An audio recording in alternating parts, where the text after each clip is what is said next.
Superintendent Galvan. I'm so glad to be here with you, and I'm glad you're here to continue listening to Stella Diaz Has Something to Say. We're reading a chapter book to celebrate not only Hispanic Heritage Month, but just really cool books that I want to share with you and that you ask for me to share with you too.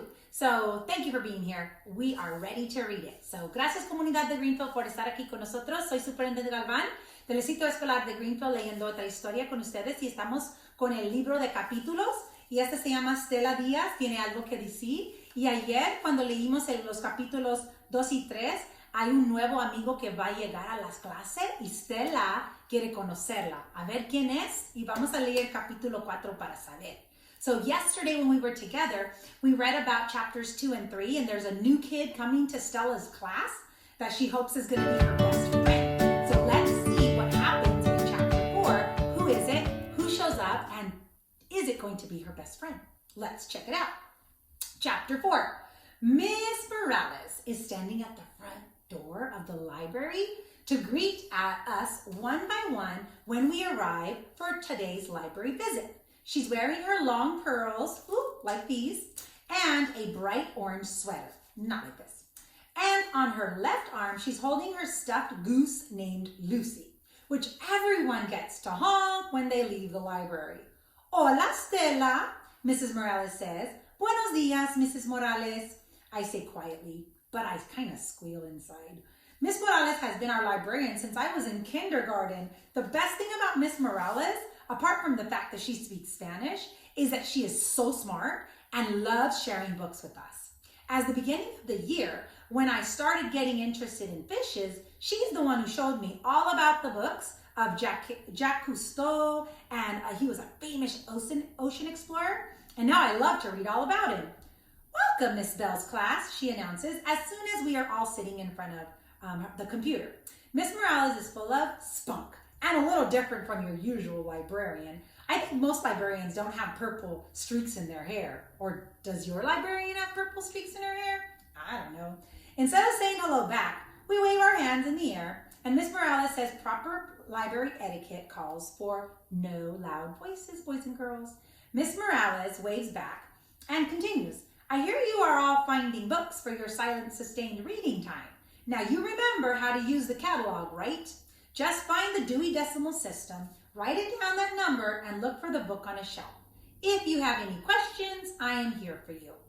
Boys and girls, this is an old-time book because the Dewey Decimal System is something that I used to use when I was a little kid going into the library. Now you look for library books on the computer. That was an interesting fact that I just noticed. Ask your parents about the book. There was like these little boxes we used to pull out of the like a big shelf to find where the book was in the library. We don't do that so much anymore, but you can talk to the librarian when you go.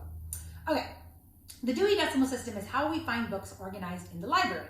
If it were up to me, I would just organize the books by colors, like my colored pencils, or my height, like my books at home. Still, it really does help when searching for books. With the power of Dewey, I found the perfecto book. I grab it and I head over to the big table all by myself. The pictures are so beautiful. I want to dog-ear the pages, but I only do that to my books at home because I don't want to mess up the books at the library.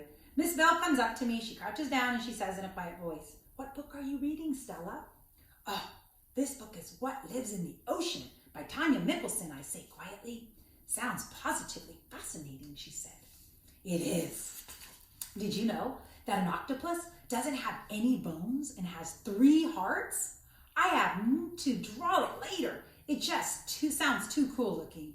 I heard an octopus named Paul became famous for predicting many of the winners of the World Cup. Woo, wow, I exclaim.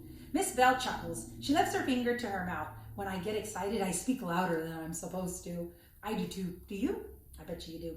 I think there will be a little time for drawing after the library, she whispers before standing. I smile and keep reading about octopuses. It turns out that they're an extraordinary escape artist. To escape from their enemies, they release a cloud of ink to help them disappear. Then, because they have no bones, they can maneuver through almost any nook or cranny. They can even escape through a hole that's only 1 inch wide. Wow, that would be really cool to see. When it's time to go back to class, everyone says goodbye to Miss Morales and Lucy.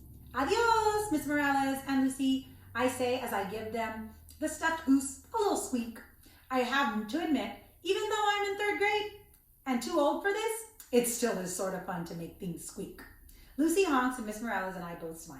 Hasta luego, Stella. See you later, alligator. When we get back to the classroom, everyone starts chatting about their books, except for me. I got started drawing my octopus. I about halfway finished making sure I draw all 8 arms the same way and the same size as I see in the book.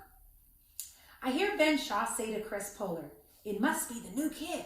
Someone's at the door." I dropped my colored pencils. I go carried away with the library and my drawing and almost forgot about there was a new kid coming to town.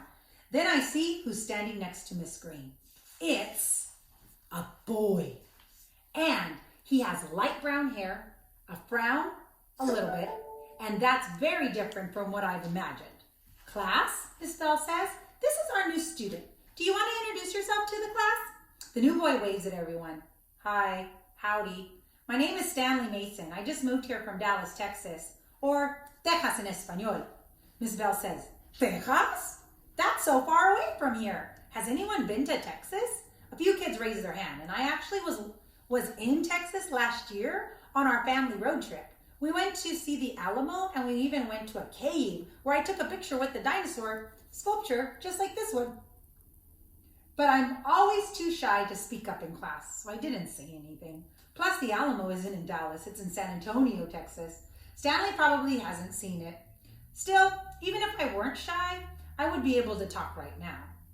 I'm a little speechless though. I can't believe Stanley speaks Espanol. He doesn't look like someone who would speak Spanish at all. He's a new kid.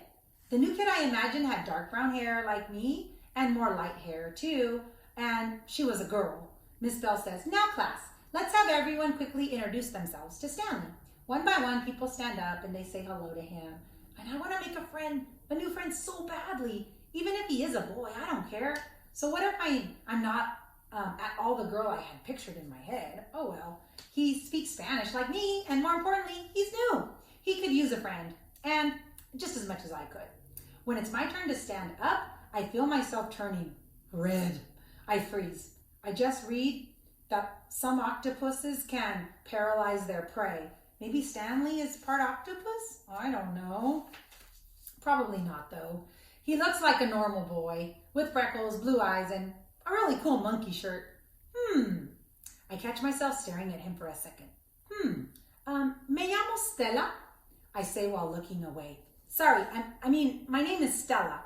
I say it even faster as I sit back down.